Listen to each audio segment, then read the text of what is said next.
Hey guys, welcome back. Welcome back to Clownfish TV. This is Neon, and I'm not here with Geeky Sparkles today, so you're stuck with me. No woohoos, but there aren't a lot of woohoos at Square-Enix. We're gonna talk about Marvel's Avengers getting discounted next to nothing before they delist the game entirely. Yeah, they're delisting the game. They're no longer going to sell Marvel's Avengers. Remember how they made such a big deal about this game, the one that had Kamala Khan in the driver's seat, like, you know, oh my God, we're gonna make Ms. Marvel happen. No, this game failed so badly that they're gonna freaking delist it. It dropped off a cliff. Players dropped off a cliff. It was widely panned and pointed to as a reason why Square Enix needs to stay in its own lane and just make good Japanese role-playing games. And what the media is doing now is they're blaming Square's current financial predicament on Final Fantasy 16. But that's not the whole story. We're going to talk about this because Avengers definitely hurt them. That was something that came out, I think, last year and said Avengers was dead weight. It dragged the company down. We also have Forspoken. That was another game that failed. Another, AAA? Is this a AAA title? I don't know if it's a AAA title. It's in the bargain bin already, though. This is another game that failed so hard that nobody even talks about it anymore, and that hurt Square Enix. Again, they need to stay in their lane and give us games like Sea of Stars. This is not a Square game, but it should have been a Square game. This is the kind of game I would have expected from Square 20 years ago. It looks amazing. I haven't played it yet. I need to play this game. It looks like the spiritual successor to Chrono Trigger. And it's even got the same music, same guy doing the music for it. So I'm like, yeah, I got to play this game. It looks amazing. And this is what we wanted from Square. Give us something like this. Okay, give us something like this. Don't give us this shit or this shit. I'm just saying. So we're going to talk about this. Before we get into it any further, please subscribe for more pop culture news, views, and rants, guys. You'll get a woohoo tomorrow, I guess, when she comes back. Go out to shopclownfish.com if you think that Disney is making some really bad decisions. We have a Dismal Kingdom parody t-shirt, not to be confused with the actual Dismal Kingdom that is burning itself down in real time. And I figured since we're talking about Marvel and we're talking about the Avengers and we're talking about a lot of missteps, it's a good time to remind you that this shirt exists. Go out to shopclownfish.com. It comes in different colors. It comes in white too, and charcoal. And yeah, celebrate the burning down of an American institution in real time. It's just burning down right before our eyes. So going out to IGN, Marvel's Avengers gets dramatic discount ahead of delisting. Official support for Marvel's Avengers ends on September 30th, which means from that date on, you'll no longer be able to buy the ill-fated superhero adventure. Thankfully, a dramatic sale is now in place just in the nick of time. Thankfully, if you haven't played this piece of shit game yet, you've got time, guys. 90% off. 90% off Marvel's Avengers. The same day it'll disappear forever. The game is basically free. The sale arrived alongside a note from Crystal Dynamics about the game's delisting. While Marvel's Avengers will no longer be for sale, it will remain playable for owners largely as it is today. Well, that is good. That's a plus, I guess. Specifically, all currently available content will continue to be available as is for solo and multiplayer play after September 30th, until they decide they don't want to spend the resources on it. I won't put an asterisk there because this has happened on so many occasions where they deprecate support for a game. It's like they don't want to bother anymore. Like, hey, yeah, we're going to keep this online. Yeah, we just don't feel like it. It's too much work.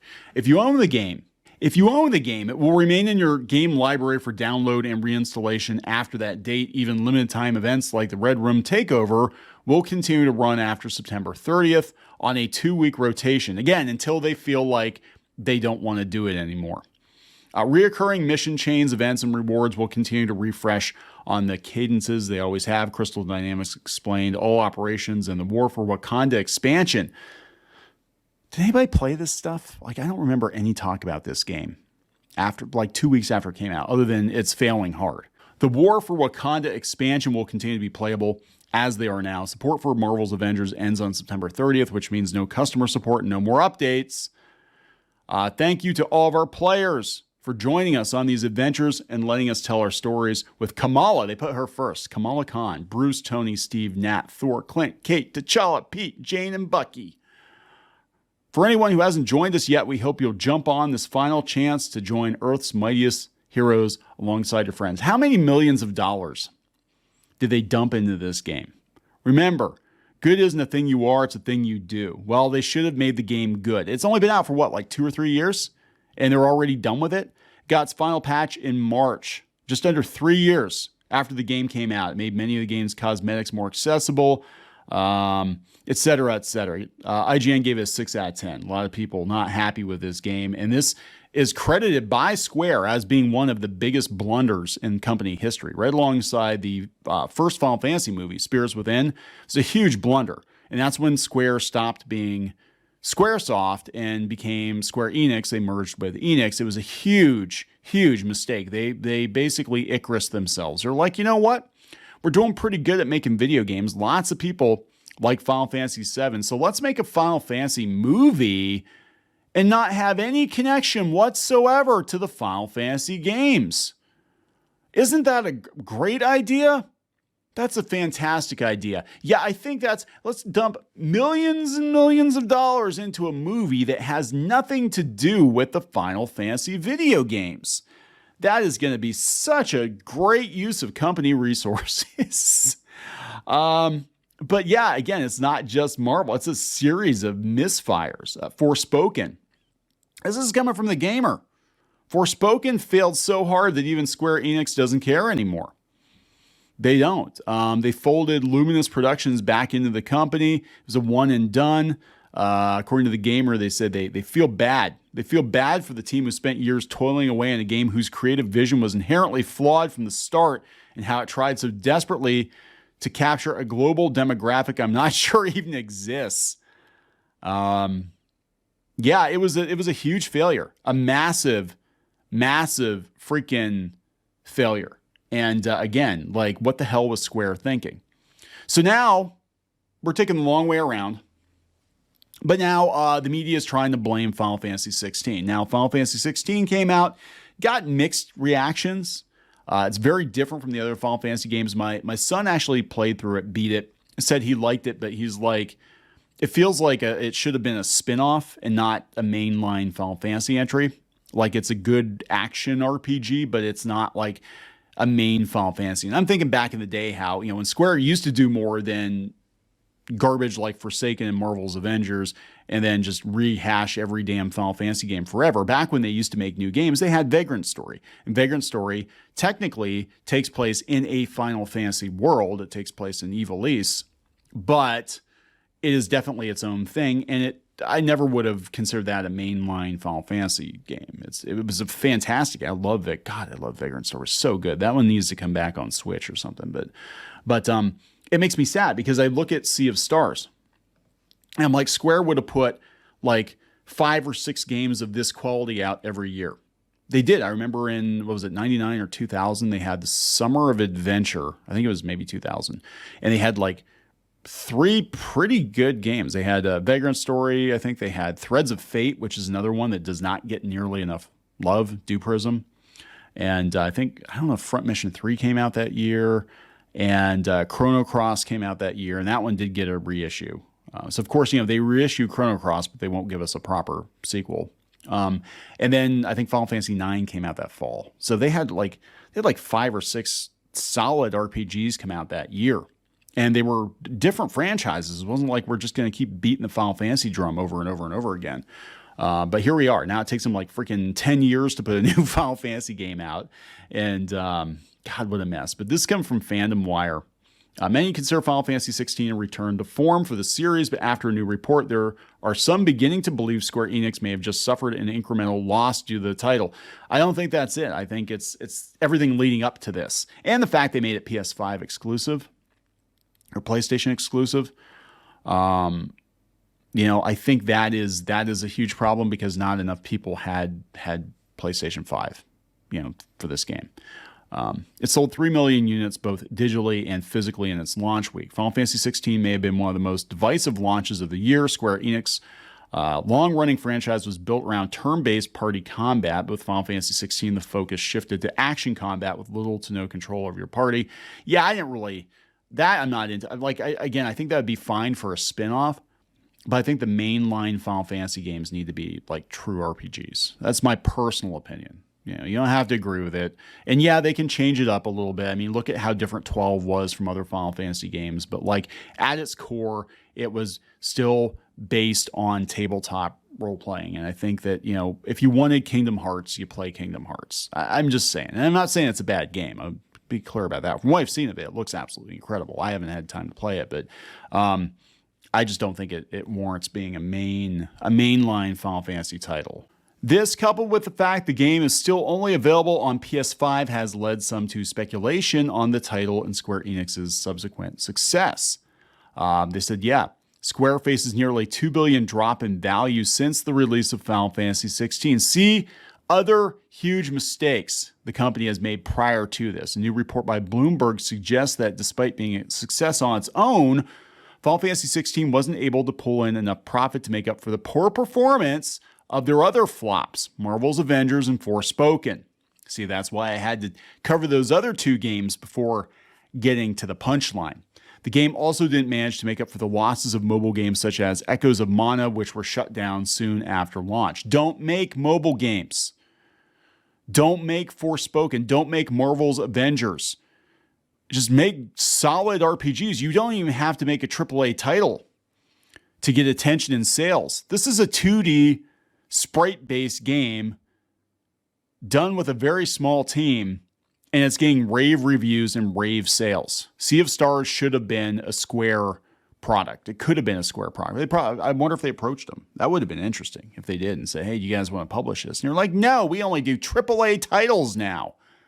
We only do AAA titles. We don't do any of this 2D shit. That's for amateurs, even though our company was literally built on games like this.